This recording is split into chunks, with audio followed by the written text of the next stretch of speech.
A very good evening to you. Thank you so much for joining us. It is 7 p.m. Central African Time, and welcome to the second hour of Primetime News on SABC. I'm Simphiwe Ngona, and we continue our rolling coverage of the African National Congress's 54th National Elective Conference, currently underway at Nasrec in Johannesburg. And let's go back to Nasrec now, where the ANC is currently holding its National Elective Conference. I do understand that the conference has already taken a recess, but then we're joined by reporters and presenters Sakina Kamwendo and Aldrin Sampie, and they're joined by our analysts Sipho Siepe and Somato Dafigeni. A very good evening to you too. Thank you so much for joining us again. Now President Jacob Zuma has wrapped up his very last ANC address to the ANC for the past 2 terms as ANC president. What can you tell us about that, or what can our analysts help us unpack about that? Well, certainly, just looking, and I was saying earlier on that it was also a real moment seeing President Jacob Zuma finally delivering his final speech as the president of the ANC, and just listening to delegates break into song when he started singing that, well, now so famous song, Indlela Indlela. I was saying earlier on to Dr. Somato Dafigeni as well, that quite interestingly, looking at all the people who were standing up, all the delegates standing up and singing along with the president, that it seemed as though that the conference showed some sort of unity, Sakina. Yeah, and that unity is the elusive bit of what needs to be found here at the Congress. And interestingly, speaking of unity, Didi Mabuza, the Premier of Mpumalanga, I understand, has now thrown in his lot with Nkosazana Dlamini Zuma. So much for unity from that perspective. But of course, you know, the president's speech, as you say, very interesting. There were moments where he was a bit emotional, and he raised some very interesting issues that I think would be worth unpacking as we move along. Well, certainly. Let's first start with the mood, and speaking about how those delegates were singing in song with President Jacob Zuma, not forgetting that amongst those delegates are some of those who have said that he must go, and he's totally aware of that. Certainly, I do think that both sides of the ANC factions do understand this big moment, that they do not want to go through the trauma of Polokwane again. And therefore they realize that collapsing the conference may lead to a ripple effect of things that may end up rupturing the party, chasing away the potential funders of the ANC during its campaign, and possibly not making ANC ready for the next conference. So you see how they are emphasizing unity, how they are emphasizing this conference simply getting on. One of the things that you notice is how they almost brought in every priest and every religious leader to pray and overpray and saturate even the divine powers with plea for stability. It shows how nervous they were. That the president delivered his address without an incident, long as the address was, is quite important. And also he seemed to be sending a gesture since the gala dinner last night, as well as in the speech today, reaching out to all the presidential candidates and trying to say that let's work together.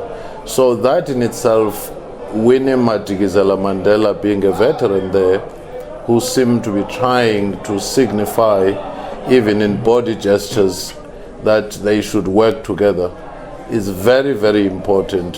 One only wishes that other veterans would have been embraced, and they would have come with the reservoir of their political wisdom when ANC is facing a myriad of challenges.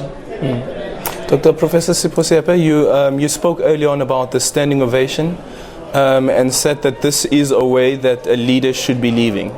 Yeah, I thought given the tensions and the ferocity of the campaigns, I mean, even before the thing started and talking to the ANC delegates, you could actually feel the tension because they were not even sure that it's going to take place.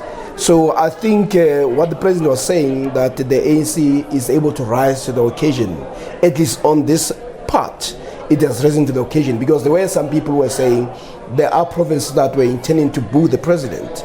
But I think the fact that he is outgoing also allows the possibility for him to say, well, it's his last speech. And what he did with the speech was also to reach out I mean, I think when he ended to say, I bear no grudges, this is what the leaders should do. And you could see the emotions that came with that. So, and also ending up with a song, I think it's magical because the song does not belong to any faction. It belongs to the organization. So when you start beginning to sing freedom songs, you can't have somebody say it's not my song, because they can relate to it in their past emotionally and spiritually. But the speech itself was very comprehensive. It touched on the number. I mean, it was a no holds barred, even though it was presented in I would say, probably presidential manner, in the sense that it was not about blaming the blame. It's to say we have these challenges. I mean, when he talked about the alliance, not allowing some people, not allowing to speak, it says it's a matter that we need to talk about. Talking about the motive forces, what are the challenges that we did not theorize, what the conditions of democracy were going to put. So it was a very good speech in that sense. But he went back to the notion where he started, speaking about the Vatambo unity, and also somehow accepting what the ANC has not even said. Remember, when the campaign started, the ANC was always arguing that it is an ANC for people to campaign. Here was a president, and now almost giving it a stamp of approval. In the past, the people will say, we leave it to the branches. But the people said, in a sense, you could say democracy imposed itself on the ANC. People campaigned. And the president was now turning that around to say it actually expresses democracy, internal democracy within the ANC, but also it says we have enough candidates, we have enough leaders, we don't run short of leaders. And it was going back to the Last Supper to say, I spoke to them and say, I thank you for making yourself available. But I thought it ended well for a president who has been beleaguered with so many challenges. And I also think that it was also correct for him to thank the top six. I mean, he's been with these people almost every other Monday and every Monday to deal with issues. And somewhere it has been rough for him to say, guys, thank you for being there. And I've never seen any group that has worked so hard. So it was very generous. And the one only hopes that it could, but I'm not that hopeful, because when I saw what is called the slates, I found that the divisions are so deep that I would have understood at the level of the top six. But you realize that the list that I put, they're so divided that I think it was an attempt that came a bit too late. And of course, you know, the president starting off by reflecting on this very beleaguered economy that we have. But that is in stark contrast with his announcement this morning about free higher education, you know, to a fiscus that already is 50 billion rand short. So that's quite an interesting issue there, because where is that money going to come from at this moment? Actually, I do think that that's a very important point, but starting with the timing of this announcement, I do think that if it is just made right on the morning of the conference, there's no way it's not going to be seen in a political manner of saying you want to capture the moment, speak to your constituency, because he went on to praise the ANC Youth League to say you have campaigned for this. Whereas, in fact, it's a cross-section of students, whether they were EFF or PASO, and so forth.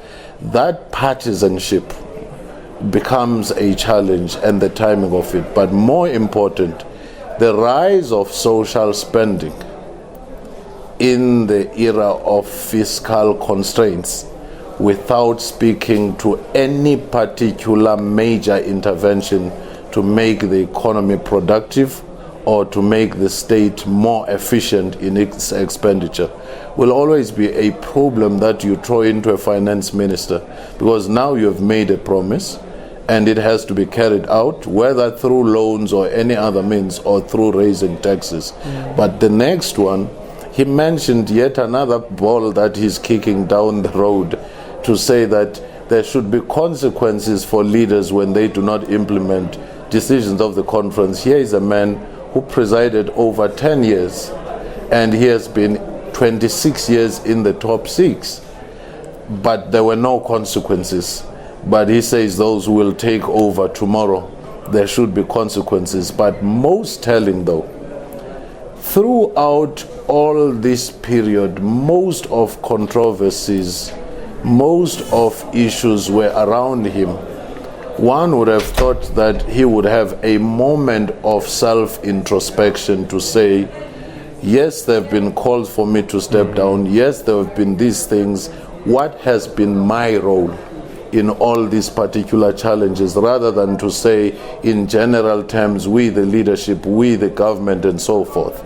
The second one is the mention of the gap between policy intentions and implementation. That has been the biggest challenge for the ANC, that they churn out policies, both within the party and in government, but those policies are never implemented in any honest manner except to be recited or recycled or kicked to the next conference. And the strange thing about that is that when he was speaking about the three arms of the state, he spoke about how, for instance, Parliament has failed in some of its duties, and he went at the length speaking about the role of the judiciary and how there's judicial overreach and so forth. But quite strangely, he didn't go into depth about the shortcomings of the executive that he leads. He didn't speak about what's happening in cabinet. For instance, we could speak about digital migration. It was a policy that was supposed to have been implemented by his executive, and that did not happen.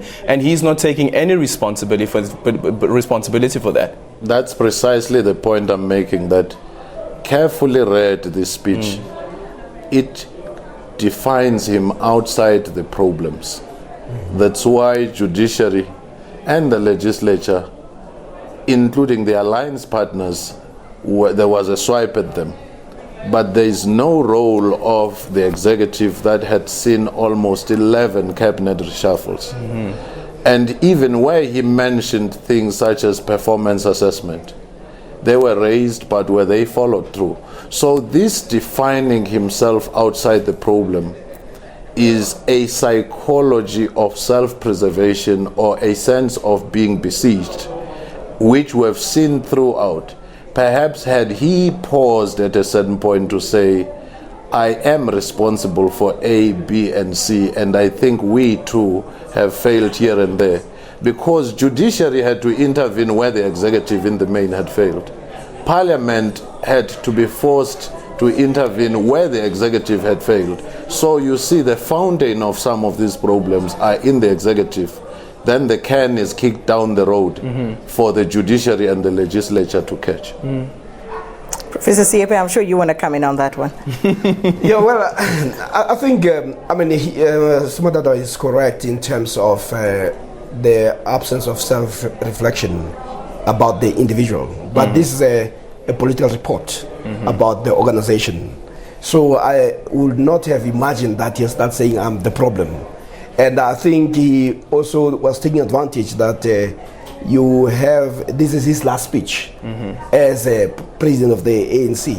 So he could afford to raise quite a number of issues. And some of them are broader.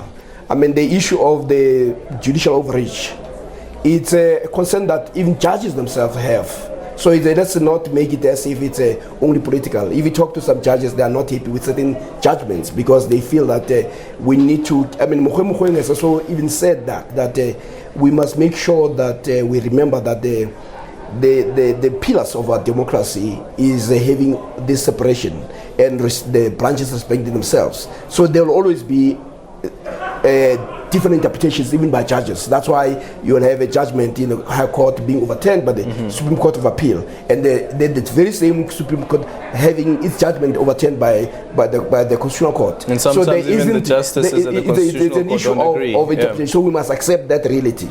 But where the ANC must wake up to, and which is what the president was trying to push, is the issue of political authority. He says when people are deployed in Parliament, you have seen others beginning to play into the hands of the opposition, which reflects the weakness of the ANC. Is that we must reflect on that. But the ANC must also reflect on the fact that we are a constitutional democracy. And if the Constitution grants you the right to say, if I'm aggrieved, there is a neutral platform that may listen. And this is one thing that he never dealt with. That how do you begin to talk about political authority in the context of constitutional democracy, and the ANC must deal with it. Then there was the issue of the alliance partners. Just quickly before you move on to the alliance partners, I actually thought that when the president was dealing with this issue around judicial overreach and how some members take the party to court, that he will speak about how flawed the internal processes of the ANC are, and that's the reason why these people decide to go to court, because they feel that the courts are more neutral than the current structures that are there. He didn't even touch on the disciplinary committee of the ANC and whether the disciplinary committee of the ANC has been able to see through and ensure that ANC members adhere to policies of the party. Yeah, I think this is why we must ask what the political report is all about. First is to say, this is how I see it as a leader. Secondly, these are the issues that I would like to flag, so that if there are weaknesses, you guys must give direction. Because ultimately there must be policies that will be seen as marching orders for the new leadership that is actually coming. So if you don't flag those realities, that is the one reality that the ANC is facing, where every 2 minutes you find the ANC against the ANC in court. Two, you have an alliance that has survived for a long time. You need to spell out that it is not healthy, and people must reflect on that. Even if they might actually find that he is the problem, but the flagging the problems is also one way in which you make sure that they are addressed. But if you don't flag them out, you talk about all other things, they will not be dealt with. And some people may have been taking notes on dealing with those issues. So I think I see it as simply saying this is a state of health of the organization. These are the issues, and without apportioning blame to anyone. And the delegates themselves might say, well, you are part of the main problem. Let them deal with it. He's an outgoing president. And I think the fact that they were not even responding to it, they were simply saying, if he was the problem is gone. Let's give him a chance. Let him say the problem is not gone. The problem said that it's going to the veterans lead. If indeed is the problem, Sakina. but also, and just to stay with that, but to further elaborate, you talk about land and land expropriation without compensation, and he talks about setting up the office of the Valuer General. But how long? We still don't even have, we had a land audit now in 2017. There's still land that's unaccounted for. It's land that nobody knows whom it actually belongs to. Actually, the most important thing, if ANC is to disrupt the vicious cycle of its weaknesses, it has to do something extraordinary. It should focus on the source rather than the symptom. If you spend 80% of the time describing the rain that is falling through the roof and how it is making the floor wet, instead of saying how do we climb on the roof to close the roof itself, that's the point of simply outlining things. And I would even dare say that ANC, to some degree, leaders enjoy mentioning policy interventions without saying where did that take us to. It was policy intervention of saying now we are reaching this point. Have you distributed the land? Do we know who owns which land? Or is it forever going to be pushed into the next conference? That to me is the problem that ANC will have if it wants to self-correct. They'll have to break this mode of being perfect and clinical in diagnosis, but never implementing. And that's what I've said before. If you have 70% of electoral support with 5% conviction or courage, you can't go too far. And if you see every problem as external or as a public relations exercise, how am I going to explain myself out of this? Then you'll never resolve issues. But if you say at a certain point, here and there we have failed, let's just go to the drawing board and resolve issues. Even in the political report, that particular reflection is needed. We have seen it elsewhere in other revolutionary political organizations where leaders stand up and say, this has not worked, let's change course. But is this the correct forum to do that? Is this not perhaps why the 101 stalwarts had asked for a consultative conference? Because here, the stakes are high. People are here to elect new leadership in the main. Mm-hmm. And is this the correct platform to actually address those type of issues? Yeah, one would have thought that there should be a forum for adoption. This is why you have a policy conference 6 months, and so that people can think about it. But given the stakes that are high, we must not pretend that once you have the new leadership, the conference is over. These things can be carried. But it's still important that you have a political report that people can take with them to say these are the issues that were flagged. And one of the things that I would say, at least positively right now, is that the conference started, because the possibility of it being there was for me as slim as that of snowball in hell. But it happened. So that's one positive thing. You have a president who has been given a send-off properly as somebody who's been in the ANC for 10 years. And he's also tried to, as I said, he has made a policy shift that they themselves had not even accepted. Whereas that's why I'm saying that the democracy imposed itself on the ANC. But what we have now is a step of approval that it is okay to campaign. And also not to demonize those who raise their hand, as it was said. But those who raise their hand late also suffered, because they may have tried to play according to the party rules. But what is also important is that for him to mention the notion that the nature or the approach of the ANC is that once a leader is elected, the leader must be supported. But at the same time, he's also saying the leader must reach out. Whether they are going to succeed, because I think he was also reflecting on his own experience, because for 10 years the president had been beleaguered by not only external forces but by internal ones. But also he was also trying at pains to deal with the civil society groupings and protests, because in the past the ANC, as the leader of society in terms of their claims, they have always been working closer with the civil society. But what he was also saying is that some of these only exist to oppose the ANC. And that was very interesting entry, which you also find in some of the reports by people like Gwede Mantashe, who talks about the flower revolution and all those things. Dr. Somato Tefigen, actually, the president goes as far as saying that there are those within the alliance who are found marching together with these right-wing forces and calling on me as the president to resign.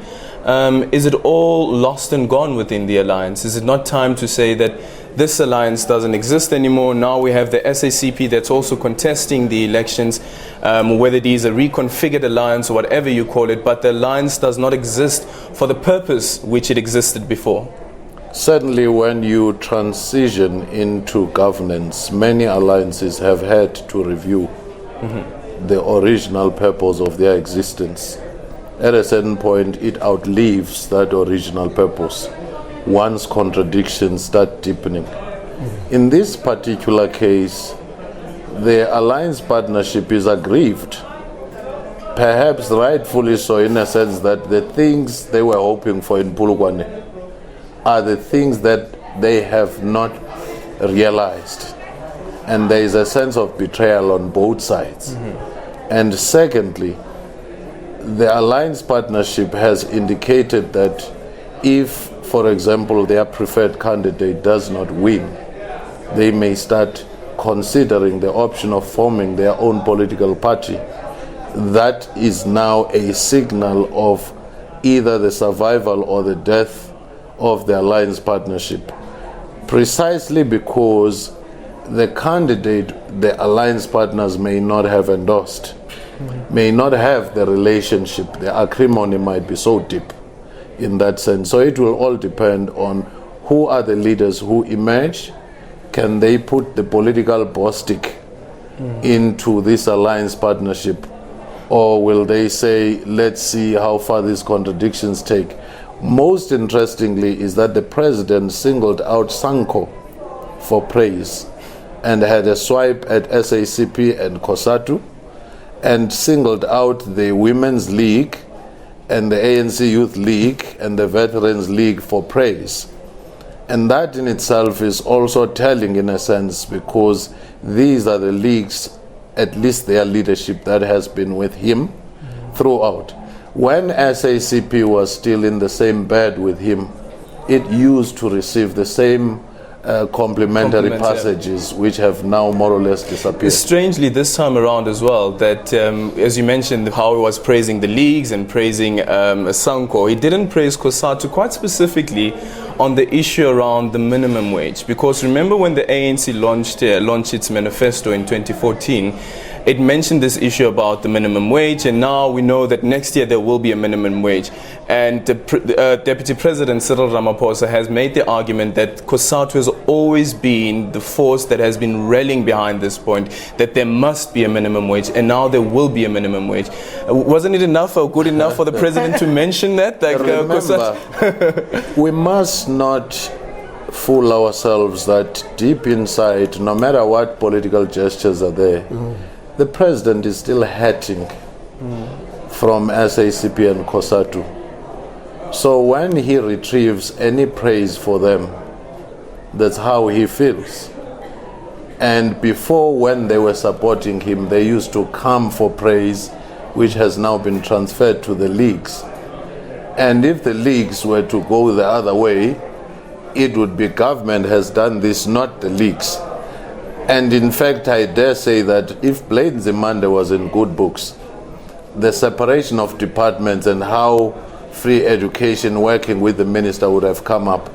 If Motsoaledi had been in good books, the reduction of HIV/AIDS would have had his specific mention. So the president, to some degree, tend to emphasize loyalty, sometimes over performance, if you see the trend and the cabinet reshuffles and so forth. Yeah, there's also something, even before we go to the personal, with regard to the alliance.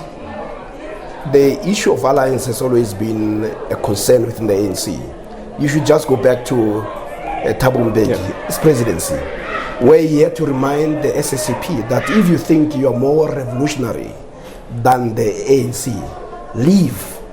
And we've seen in the NGC of the ANC, the president also made that. He mentioned that as well. He mentioned that. Along the way, he's been there's been consistency. But where there's been at least a consistency in thinking is when the president always reminds the people that the ANC is not COSATU, and the ANC is not SACP.